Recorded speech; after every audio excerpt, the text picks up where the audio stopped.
Madam President, Prime Minister, ministers, colleagues, we've come to the moment of truth. Something that has not happened since 1962, which defies probability. We have a government that is only a government in name.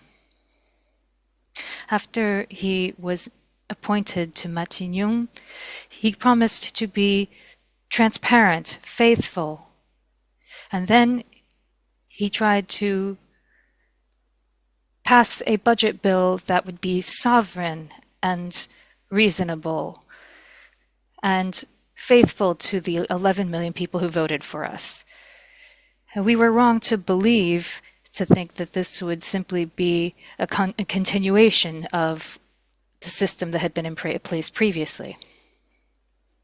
That we were thinking that a new balance would be struck and that the voices of the voters would finally be heard. Unfortunately, in reality, this head of government was the head of a government that was completely undemocratic. He was undermined by personal ambitions.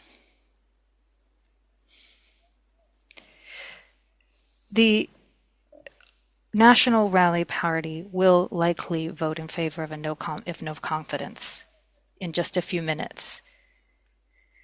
But what is this surprise that we have from our Prime Minister, who is dogmatic, who has not allowed any type of concession, regardless of what it was? Ladies and gentlemen, Prime Minister, you have chosen to continue the liberal technocratic government that has mired this country since Emmanuel Macron took power in 2017. You talk about the verticality of decisions, the refusal to speak to us and to accept the will of the people in terms of migration, taxation, or European integration. And certainly you haven't taken into account the elections of June and July this past year. You have continued the work of the first 5 years of Macron's term, waste, with 3.3 trillion euros of deficit. For 50 years, France has lost control of its public finances. It has been prisoner of its budgets that do not look to the future, that do not provide a future to our children and grandchildren. We need to give people the willingness to work and the elan to work. We need to help the most vulnerable, people who have very small pensions, the sick, the poor, people who are considered to be too rich to be helped, but too poor to get tax breaks. These French people are asking one question: where's the money going?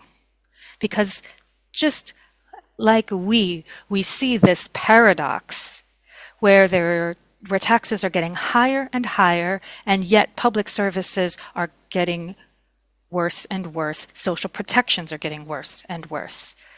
With this budgetary and institutional crisis, we have proposed a counter budget with 5 political choices that are very clear.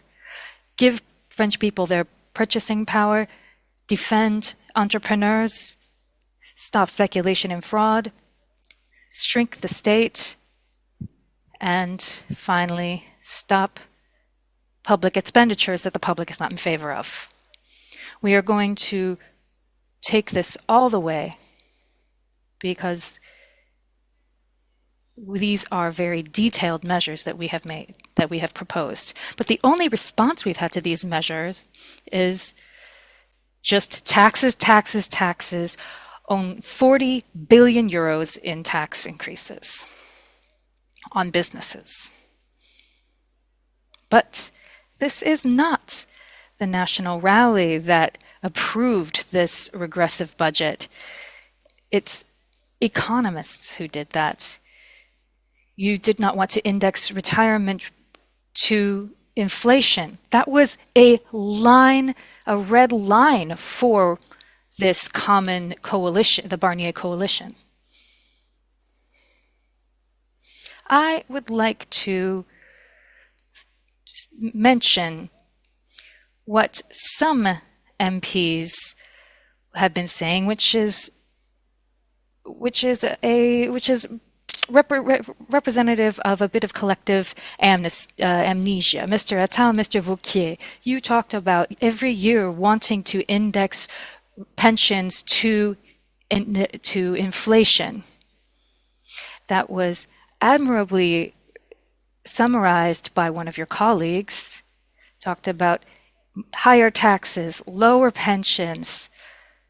That is something that would let us, if you were to do something like that, we had said to the president that we would immediately have a vote of no confidence. But now you're just going back on your promises.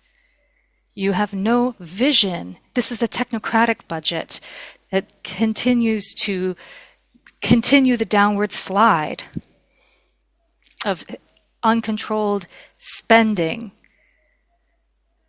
And this is the case both within France and in its outermost territories.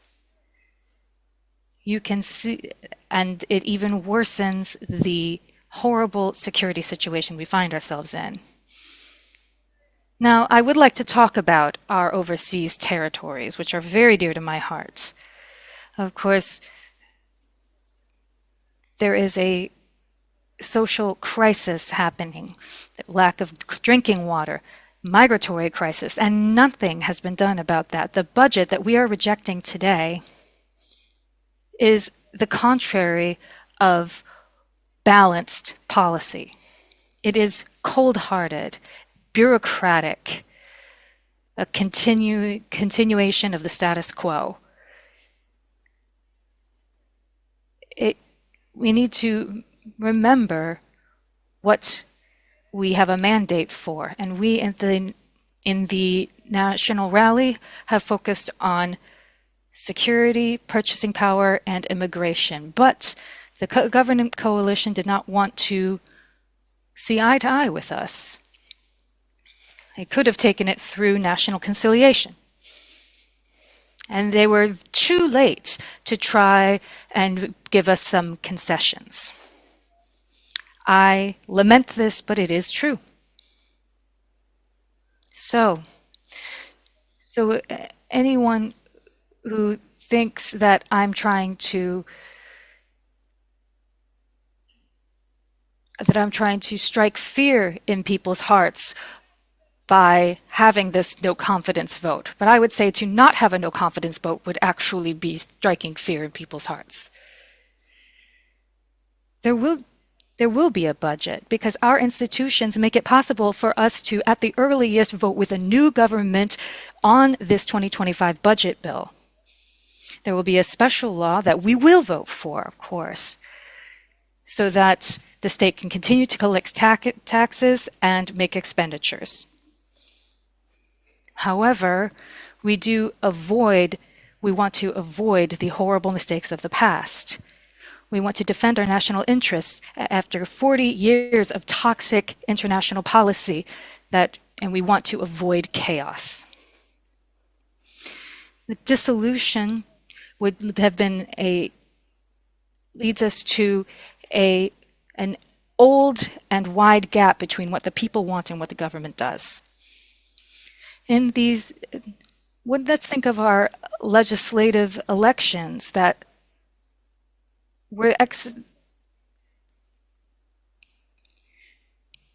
made it impossible for the government to do what it wanted. It hobbled the government and brought an end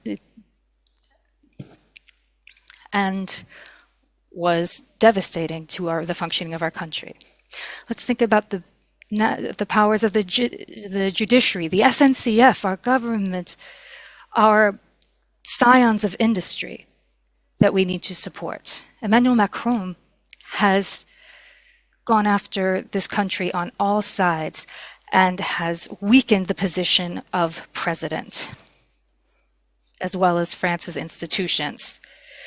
In the constitutional logic, he is supposed to make sure that people can speak, and before they can, and in places when they can't speak, it is down to the president to make sure that the country is on the right path. You need to be respectful of our institutions. We need to be respectful of universal suffrage to make sure that we can ask anyone to step down from their position, even a government. That is what we're going to try to do.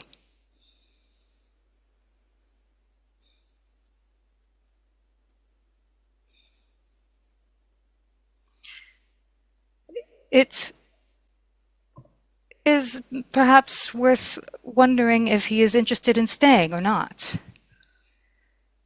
And if he wants to make the fate of France his pride and joy, or if he wants to continue defying the people's will. If he decides to stay, he will be made aware that he is not up to the task of leading the Fifth Republic. So, to respect all of our citizens, all members of the National Rally, and we want to respect democratic mechanisms. So, ladies and gentlemen, you say that we need to avoid, we want to vote no confidence today, to avoid no confidence, to avoid chaos rather, to make sure that we can to make sure that we have a functioning government. And this is the far left that has made it possible, this extreme left wing. They want to work towards the safety and the prosperity of the country, they say. And they want to respect our institutions. These institutions, these very institutions have used this year-end budget mechanism to avoid a toxic budget policy. But contrary to what you did in June of last year, we would never see you as allies. The people of France will never forget that if all of these left-wing MPs are sitting here, it's because of the failures of Emmanuel Macron. And if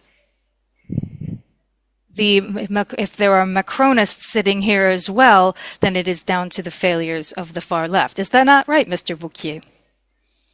Regardless, the National Rally will put the country to rights. It will help France achieve its previous greatness. And hopefully it will not be long to have this massive shift that will be synonymous with prosperity for all French people. It may come very quickly. It could be a shock of hope for France. Thank you very much.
Thank you, Madam President. Ladies and gentlemen, MPs, thank you, first of all, to everyone who has taken this stage. I would ask you to say to every MP who's just stood up right now, and as well as to all members of government who are here, I am very touched by your warmth.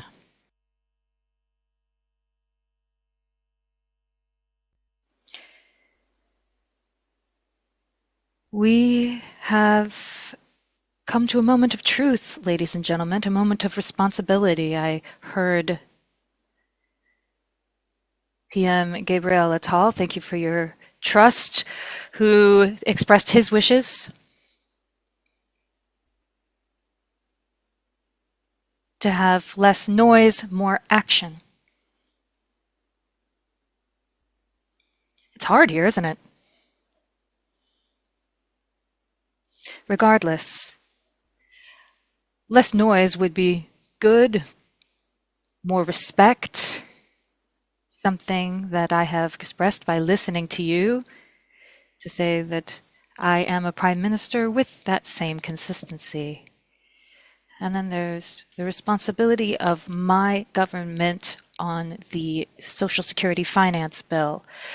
I made this decision after listening to people with respect, after dialogues which led the government to improve almost every single day this bill. And I admit it was not perfect. We couldn't do it all perfectly from the beginning. We made a number of important improvements on pensions, decreased contributions, reimbursements for medications, and a few other things, electricity tax, in this funding bill. And it is in that same spirit of patient work that we worked on the year-end budget bill for 2024, which was adopted by this Assembly. Thank you to all MPs who voted for that. And also thank you to the Senate.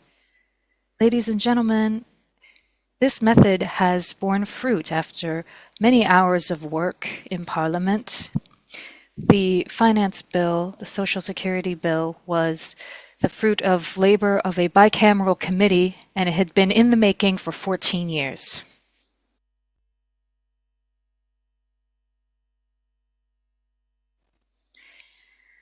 I would just like to say that to Ms. Dupont, who just spoke, that there hasn't been any type of shifting between the Senate and the National Assembly. This bill was improved multiple times, and we improved it given the fact that we have 3 billion euros of debt. I'm hoping we're not going to go too far backwards.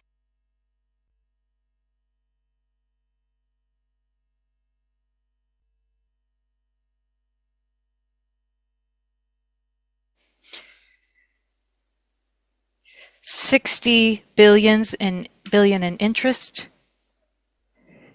which the French people will have to pay every year, which is higher than our defense budget or our higher education budget, and it will certainly get even bigger if we do nothing. Madam President, this is the reality. Regardless of what you say, it's the reality. I had the government, I thank the government ministers for providing these texts to me. I wish it hadn't just been difficulties that faced us. I wish we could have spent more money to make things easier. But this reality remains. Listen to me. It will not go away simply by the enchantment of a no confidence vote.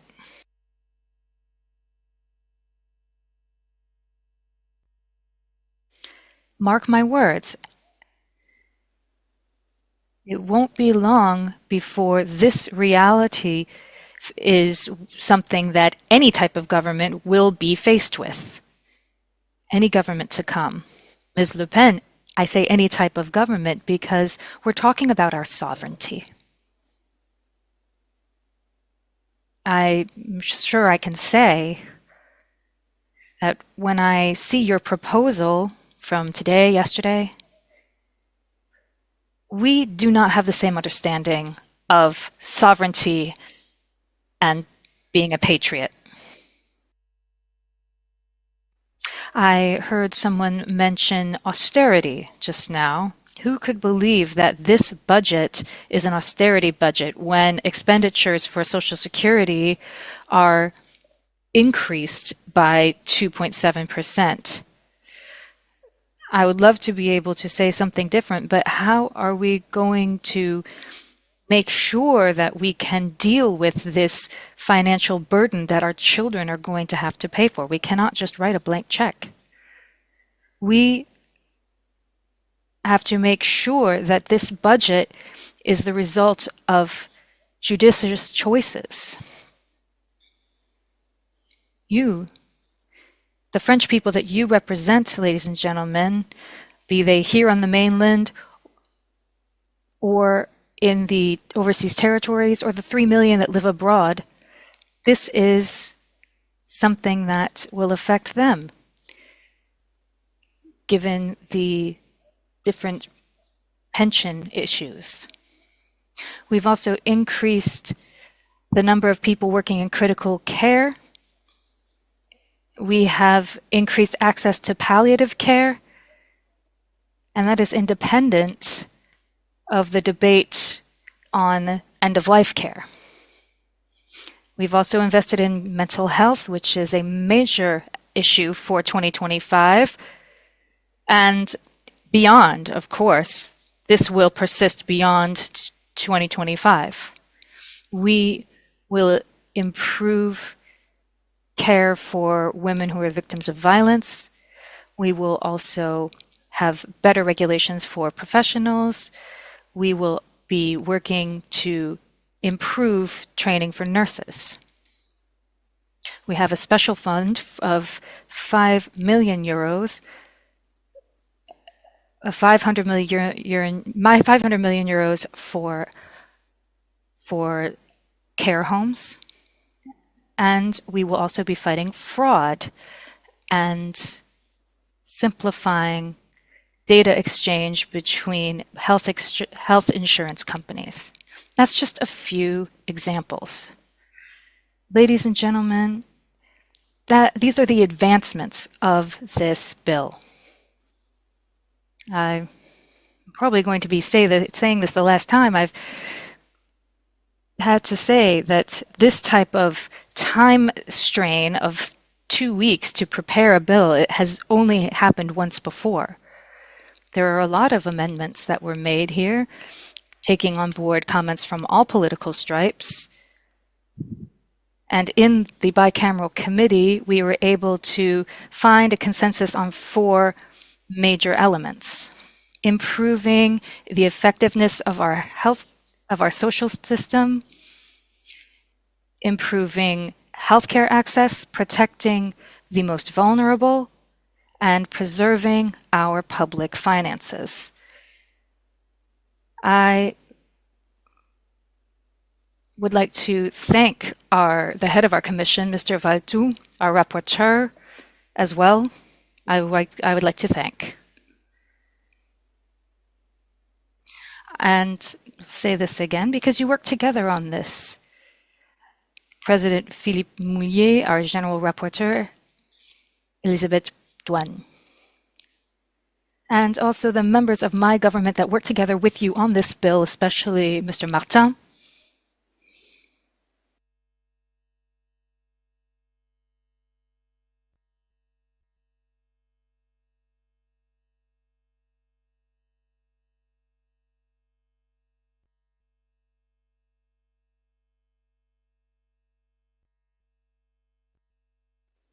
Wait a minute, there's more people that deserve it. They deserve applause. Ms. Delattre, Geneviève Bayosek, Health Minister, Solidarity Minister, Mr. Christophe, Employment Minister, Astrid Bouvet. That's just that's just a few of the people who were mobilized to work together with the bicameral committee in the name of solidarity. This bill, for me, I say this without pretension, I think it is a good compromise, the best we could have gotten. And now it is time to put it into action. And that requires the people who govern us to be responsible. Now let's talk about this vote of no confidence. Now, understanding the case at hand here, we heard Gabriel Attal speak about this. The budget isn't perfect, and there are a number of different reasons. There were a number of different difficulties facing our country, concerns, a number of factories that are possibly going to close. And we need to do what we can to help our country and the people affected. I understand these concerns. I don't want to underestimate things like the war in Ukraine, what's happening in the Middle East, what might happen between the US and China. Now, I say this with gravity in front of you. This vote of no confidence, you are working together in this conjunction of enemies, comes at a serious and difficult time.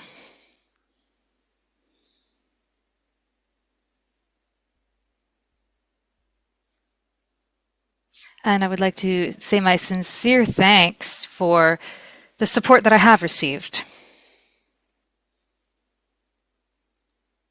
You invited us to really weigh the consequences of this, Mr. Bouquier. Mr. Macfenou cited someone that I have respected since I was a teenager, Germanis France. And Mr. Fionou, you said you shouldn't sacrifice the future for the present. Do not sacrifice the future for the present. And I would like to know how many of you have that in mind. Now, given the advancements made with the Social Security bill, we also have to think about the consequences of this vote and how that's going to affect the Social Security finance bill. Let's think of all of the effort we have put in, this whole government, for the last few months to stop migration, force security, to improve our environmental impact, for education, to increase volunteering. I could tell you every single minister and all of the determination that they have worked with. I don't want to go into every single thing that they've done. But what I know, ladies and gentlemen, is that after months of transition that summer, there has been a lot of expectation. But we have moved the needle. We are in motion on specific projects that I have just spoken about and that I spoke about when I gave my speech on policy. This December, because it's the month of December, this budget bill will not be passed before the end of the year, even though it is an emergency bill. And that's going to have three major consequences. One, a loss of purchasing power for the people of France. We need to protect French workers, and if you don't have this budget, the tax scale will not be adjusted. You might say that's crazy, but you'll see. I'll explain. You're talking about 18 million households that will have a tax increase, and 380,000 additional households will be subject to tax. We chose to put money into the security for the people of France, but if we don't pass this budget, we will not have the money to pay for more police. Let's talk about the concerns of farmers. They are facing a massive crisis. We need commitments. We added other commitments to deal with animal diseases, climate change, where some places you have too much rain, some places not enough. We know that farmers are in a serious situation, and they know that they have my respect, and I've worked closely together with France's Minister of Agriculture. Their job is vital, especially for our food sovereignty. For the budget, there's been highly anticipated budget pension reform, and that will not come to light without this budget.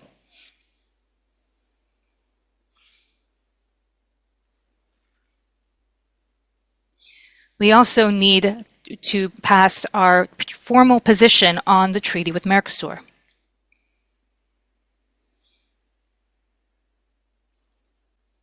We have worked on housing. We've made it a priority to turn it into the real vector of growth that we can in the short term. That is something that will help people. And if we don't have this budget, we won't have that impetus to relaunch the housing sector. So, ladies and gentlemen, looking at the risks to households, we're talking about an increase in interest rates for France as well. And although some people like to say the opposite, that ever since the threat of a vote of no confidence came to light, our interest rates have been higher than Greece. We will have investments that won't be paid. They will start costing more money. And our country's competitiveness, which has grown in the past 7 years, will suffer. So, Madam President, ladies and gentlemen MPs, in October, just 9 weeks ago, 9 weeks, I was here before you to say that the people of France will not pardon us for inaction, and that we need Europe, we need the European Union, and our people need us to reach across the aisle, across parties, to move the country forward. With all of the problems involved in this task, I have been, and I am proud for the fact that I have worked more to build rather than to break down. And I have worked together with many people who are committed to the well-being of this country. Ladies and gentlemen, I am not in favor of institutional instability, which seems to be the objective of some people here today. Our country is going through a deep crisis, a moral crisis, an economic crisis, and a civic crisis. The members of the presidential coalition, their presidents have all spoken. We've been working together for 3 months. There are other independent MPs who have also worked together with us. One thing I can say is that I respected viewpoints, although people have spoken to the contrary. I have respected all these views, and I would not like to repeat some of the things that have been said. So, Madam President, once again, I would like to say thank you for your attention, and for the dialogue that we've had over the past few months, as well as for the service, your service to the National Assembly.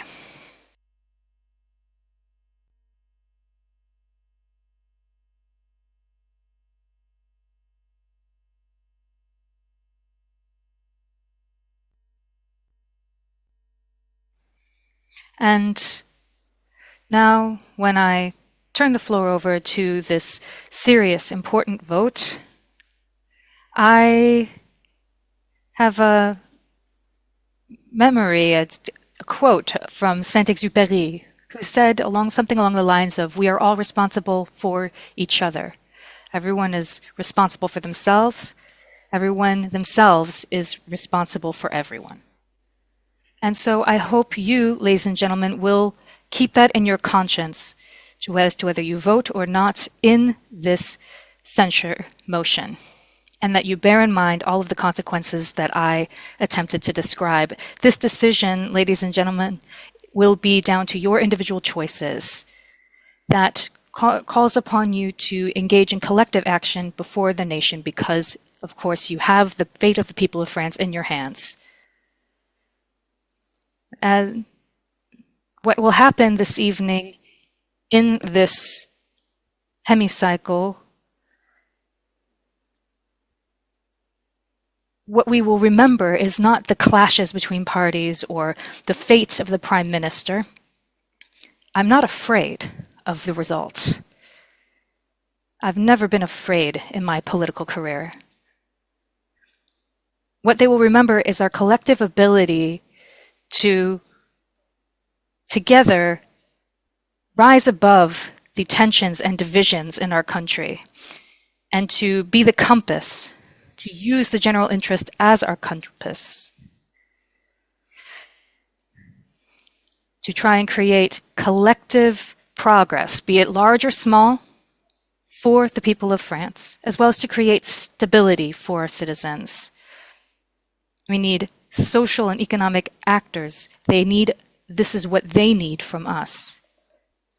And Mr. Ciotti, you would do well to remember that.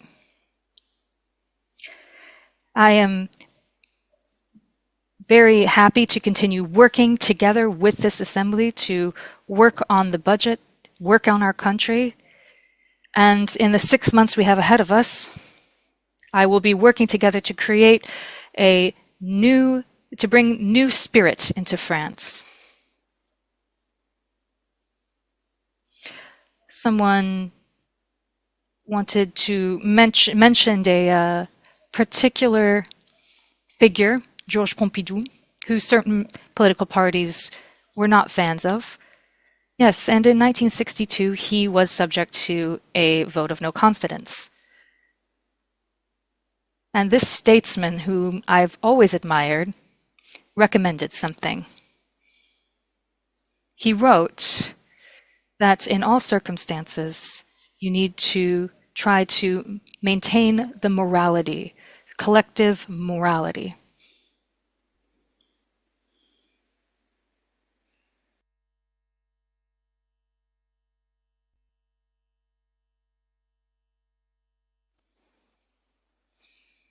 Where's Mr. Prison-Vallot? Mr. Varlot, where is the morals? Where is the action? Because when I arrived at Matignon less than 3 months ago, you called me and you said that in any circumstance, before I even opened my mouth, before I presented the government, before I formed a government, you said to me, we are going to have a vote of no confidence.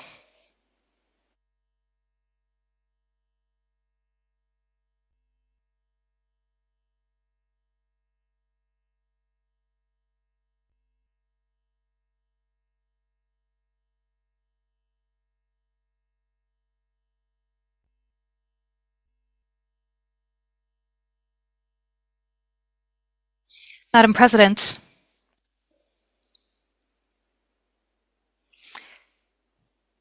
MPs, you have now arrived at this moment of truth, and please allow me to wrap up by saying more personally that I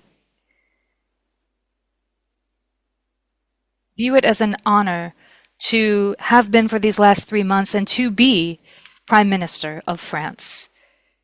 And things might come to an end soon for me, but it will for me remain an honor to have served France and the people of France with dignity.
Please, the time for discussion is over.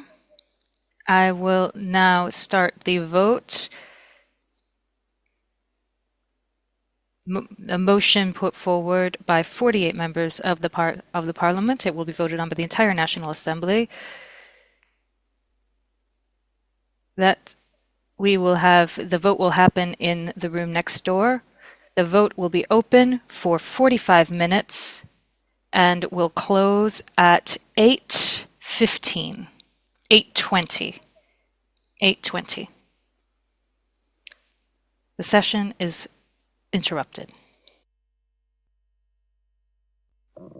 Session is resumed. These are the results of the vote. The majority has been found for censure motion 288. 331 in favor. The majority has been achieved, so the motion of censure has been passed. No need for a second motion. The conclusion for the bicameral the committee for the 2025 Social Security Finance Bill will be considered rejected. Given this vote, which was in conformity with Article 50 of the Constitution, and therefore the Prime Minister must tender his resignation to the President. This session is now closed.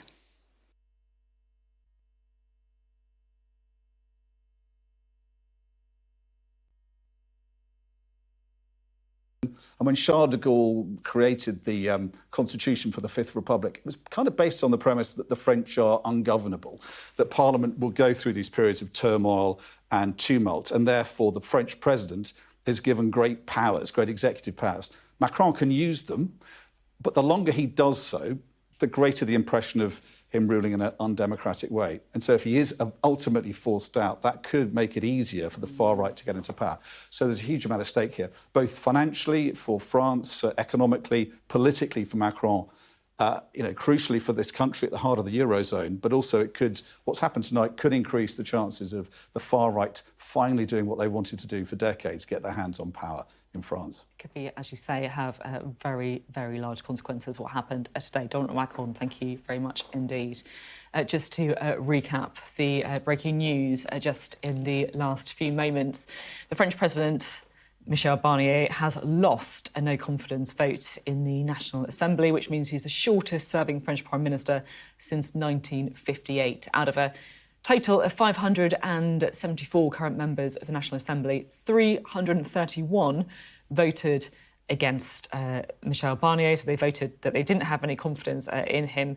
He needed 288 to save him, and of course you can see there that around 50 MPs or lawmakers, I should say, actually swung it the other way. So that is a pretty healthy majority in favour of no confidence in Michel Barnier, something that could have big consequences for France, politically, economically, and of course spill out into the rest of the world too, a very important ally for the United Kingdom.